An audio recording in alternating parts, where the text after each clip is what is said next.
Good morning, everyone. Today we're going to talk about sustainability. Our presentation is Sustainability in EdTech and is created by me, Ana Laura. And me, Jessica. First off, what is sustainability? Sustainability is problem solving. Achieving sustainability relies on finding the most cost-effective way to fund, maintain, and upgrade technology in the present. More importantly, sustainability really focuses on how we can plan for these things in the future. Technology in education is a key tool for inspiring students to learn. Ever since No Child Left Behind was enacted, schools have been more focused on teaching students how to take tests rather than inspiring them to learn. They focus on standardized testing because a part of school funding depends on how well their students do. In contrast, EdTech incorporates visual and interactive learning to really get the students involved and inspired to learn. Using technology in the classroom, when necessary, is especially important when teaching to digital natives who've grown up with baby iPhones in their hands. And because most teachers aren't digital natives, they really have to adapt their teaching style to fit the new technology. A lot of teachers are using the new high-tech gadgets to teach the exact same curriculum that they've always taught. But if we're going to completely upgrade the classrooms, we also have to upgrade the way we teach. A key question asked regarding sustainability is if technology is even necessary at all. Could a set of regular books do the same thing as a subscription to ebooks and a set of reading devices at less cost? Basically, teachers have to find the balance between relying too much on technology and not using it to its full potential. They have to go from being the sage on the stage to the guide on the side, using technology as a tool to help their students learn. One of the biggest barriers to sustainability is the fact that districts and the people who buy technology for schools don't know enough about what is cutting edge. They fall back on big brand names that they recognize, even though they aren't really the most cost efficient, like Apple and Windows products. What's worse is that when districts don't know enough about the technology they're buying, they pay consultants to tell them what to buy. And really, the lower the level of their decision making, the more money they spend for other people to make decisions for them. One of the easiest ways to bridge this knowledge gap is to educate our educators. There are a lot of programs out there that focus on teaching teachers about new forms of technology. Training is really key. Every device, application, and system needs to come with instructions on why it's useful, how to use it, and how to use it to support teaching and learning. If teachers learn about the technology they're using, they'll have a better idea of what is useful and what isn't worth it. Plus, educating teachers will cut costs of bringing in professionals to fix technology. That means saving money, which is good for everyone. On that note, to be sustainable, it's important to know how to budget, which means not buying more than a school can regularly maintain, upgrade, and replace. Have more open computer labs rather than a computer for every student in every classroom.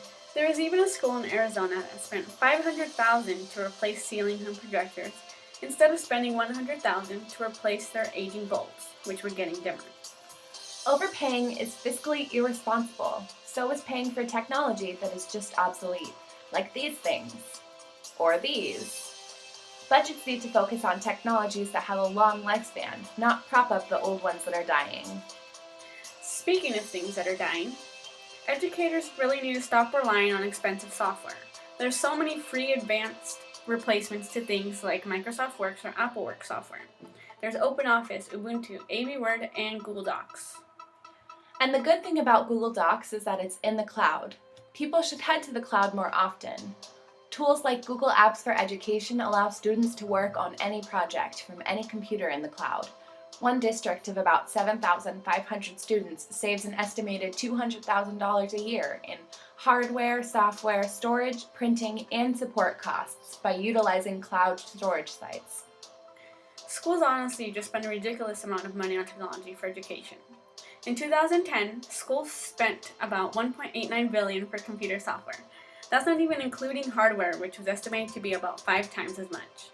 The push for super cool technology really only benefits one group of people. That is technology companies. These companies actually track the districts that get the most federal funding so that they can sell the more expensive tech.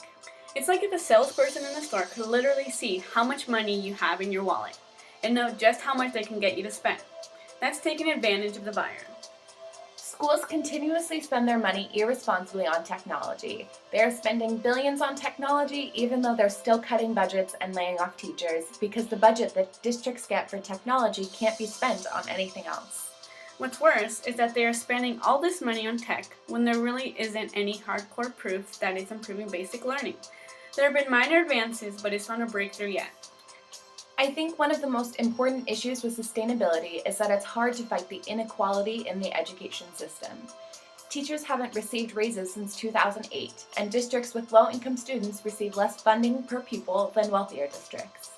Also, the higher paid teachers with greater experience transfer away from the low-income districts to more advantaged schools because the students there are easier to teach. Because the better teachers go to better schools, we start to see a cycle in which schools that do poorly on standardized tests will continue to do poorly because they don't have the teachers or resources they need to improve because of funding. Schools that do well on standardized tests will continue doing well because they have all the resources they need to succeed. In turn, these issues affect ed tech programs in the way that if you don't have funding or can't maintain your funding, you won't be able to maintain or start ed tech programs or plan for future technology initiatives. In essence, in order to be more sustainable in education, we need to stay away from name brands because they are more expensive but are the same quality as other brands. Stick to a budget. Take advantage of free software and the cloud because in the long run it will save you money. Stop focusing on standardized tests and base spending on more realistic choices like which schools need the most help and not which schools have good test scores. Because the system we have now is not working and just making matters worse. Stop buying obsolete technology. Just stop. Fund more programs to help teachers learn about technology and help teachers adjust their teaching style to better utilize new technology.